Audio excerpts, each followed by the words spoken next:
इस वीडियो में आज हम सीखेंगे कि बारकोड रीडर दरअसल क्या होता है। बारकोड रीडर दरअसल हमारे पास एक ऐसी मशीन होती है जो एक खास किस्म का कोड, जो कि अक्सर आपने प्रोडक्ट्स के ऊपर या चीज़ों के ऊपर जब भी आप बाजार से लेने जाते हैं तो आपको उन प्रोडक्ट्स के ऊपर एक कोड नज़र आता है जिसको हम बारकोड कहते हैं। इसको रीड करने के लिए एक डिवाइस इस्तेमाल होती है जिसको हम कहते हैं बारकोड रीडर।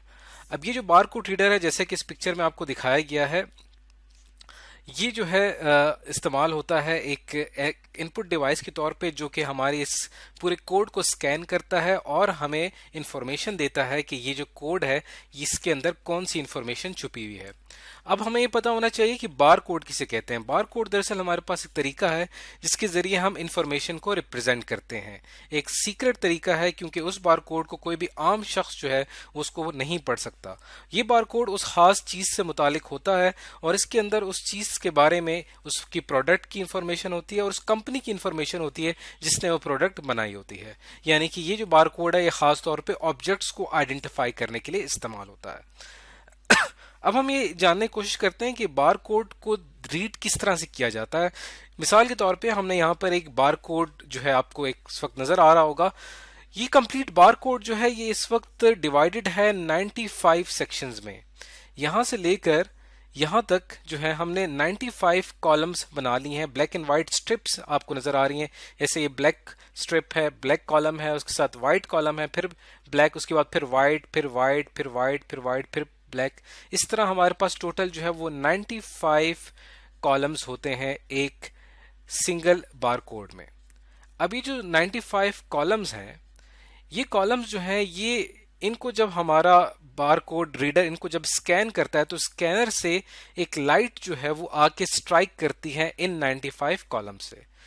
अब अगर यहाँ पे जो लाइट स्ट्राइक करेगी ब्लैक कॉलम से, जैसे यहाँ पे ये जो कॉलम है ये ब्लैक है, ब्लैक से जब स्ट्राइक करेगी लाइट तो क्या होगा कि लाइट जो है वो ब्लैक सरफेस से कंप्लीटली एब्जॉर्ब हो जाएगी और उसके बाद रिफ्लेक्शन नहीं होगी। यानी जब भी लाइट स्ट्राइक करती है किसी ब्लैक चीज के साथ तो मुकम्मल एब्जॉर्ब हो जाती है, लाइट रिफ्लेक्ट नहीं होती। जब लाइट रिफ्लेक्ट नहीं होगी तो हमारी मशीन इसको आइडेंटिफाई कर लेगी। कोई लाइट रिफ्लेक्ट नहीं हुई तो हमारी मशीन इसको मान लेगी कि ये क्या है, ये हमारे पास 1 है, यानी ये 1 को रिप्रेजेंट करेगा। और उसके बाद नेक्स्ट कॉलम में लाइट स्ट्राइक करेगी व्हाइट कॉलम के साथ, और व्हाइट कॉलम से जब लाइट स्ट्राइक करती है तो मुकम्मल रिफ्लेक्ट हो जाती है। जब लाइट मुकम्मल रिफ्लेक्ट होगी तो वो उसको आइडेंटिफाई करेगा 0। इस तरह से 1 एंड 0 का एक पैटर्न जनरेट होगा जिससे हम आगे चल के जो हमारी बार कोडर मशीन है वो उसको फर्दर उसके ऊपर काम करती है, उसको आइडेंटिफाई करती है। अब हम क्या करते हैं कि ये जो 95 सेक्शंस ऑफ कॉलम्स हैं इनको हम 3 पार्ट्स में डिवाइड कर लेते हैं। एक लेफ्ट गार्ड, यहां से लेकर यहां तक का जो हिस्सा है ये हमारा लेफ्ट गार्ड है। उसके बाद एक सेंट्रल गार्ड है और एक राइट में जो हमारे पास ये है राइट गार्ड। अब हमारे पास ये जो 3 जो हमने इनको पार्ट्स में डिवाइड किया है ये किस चीज को रिप्रेजेंट करता है। अब जैसा कि आप देख सकते हैं कि यहाँ पे हमारे पास जो फर्स्ट एरिया है जिसको हमने यहाँ पे आइडेंटिफाई किया, ये दरअसल बताता है उस कंपनी की इंफॉर्मेशन। यानी जो हमारे पास ये वाला जो हिस्सा है ये यहाँ पे रिप्रेजेंट कर रहा है 5 को। उसके बाद नेक्स्ट जो है वो रिप्रेजेंट कर रहा है 1 को, और फिर 0 0 एंड 0।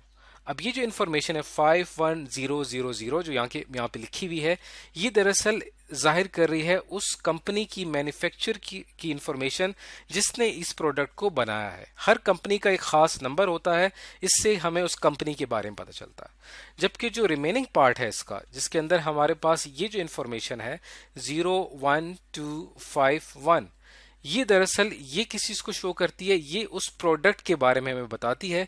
ये उस प्रोडक्ट का नंबर होता है जो कि उस खास प्रोडक्ट को जाहिर करता है।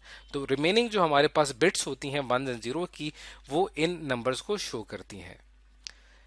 तो इस तरह से एक बार कोड जो है वो काम करता है। अब हमारी जो ये बार कोड मशीन है ये दरअसल काम करती है लाइट सेंसर्स पे। लाइट को सेंस करती है कि लाइट रिफ्लेक्ट हुई या लाइट रिफ्लेक्ट नहीं हुई। अगर लाइट रिफ्लेक्ट हो गई तो इसका मतलब ये हुआ कि वो हमारे पास रिप्रेजेंट कर रहा है 0 को, और अगर लाइट रिफ्लेक्ट नहीं हुई तो हमारे पास रिप्रेजेंट कर रहा है 1 को।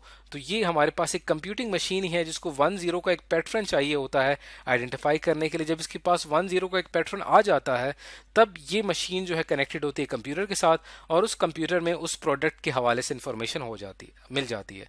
तो जैसे आप किसी मार्केट में जाते हैं और वहाँ पे कोई प्रोडक्ट खरीदते हैं तो आपने देखा होगा कि उस प्रोडक्ट के ऊपर बार कोड को फ़ौरन ये बार कोडर स्कैनर जो है इसको फ़ौरन स्कैन करता है और उस कंप्यूटर के ऊपर उस प्रोडक्ट की प्राइस आ जाती है और उस प्रोडक्ट की इंफॉर्मेशन आ जाती है।